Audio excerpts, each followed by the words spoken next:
tubo. Kung sa ilalim na yan, mga gamit natin naka-ready na nandun na. Yan, i-set up na lang natin. Ayan guys, yan yung palitan natin.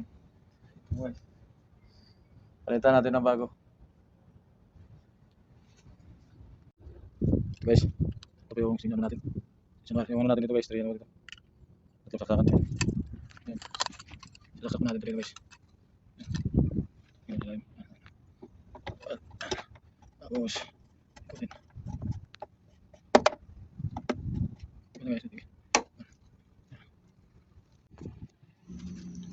Guys, napakabulok na po guys. Napakabulok na po yung tubo. Yan, tatanggalin natin yan. Tingnan nyo naman guys, yung bulok-bulok. Papalitan natin ng bago yan mga kapiter. Ayan. Ayan guys, gagawin natin para medyo malinis yung ano natin, malinis yung pagkatrabaho.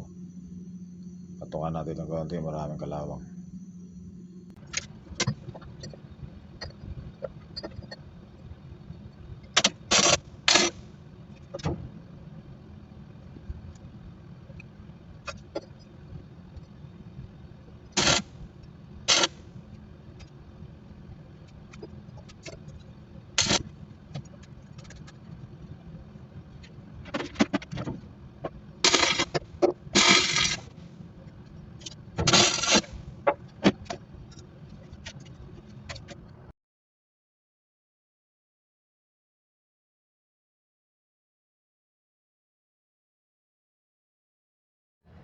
Guys,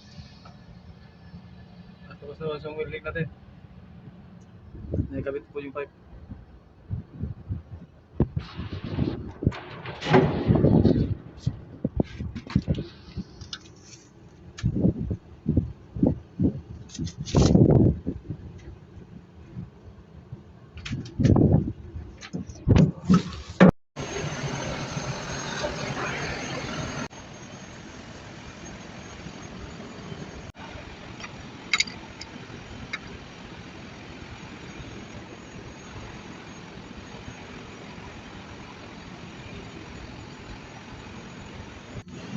Guys, ito po yung laman sa loob ng valve na yan, air breather ng cargo Dutch cover. Sa ilalim po yan ng kuming mga kapiter. Guys, kakabit na natin yung hinihiting natin na valve. Ayan, kakabit na natin para tapos na yung trabaho natin mga kapiter. Ano po, kakabit na natin, malapit na po matapos na guys. Salamat po. Ito, tapos na po guys. Salamat po mga kapiter.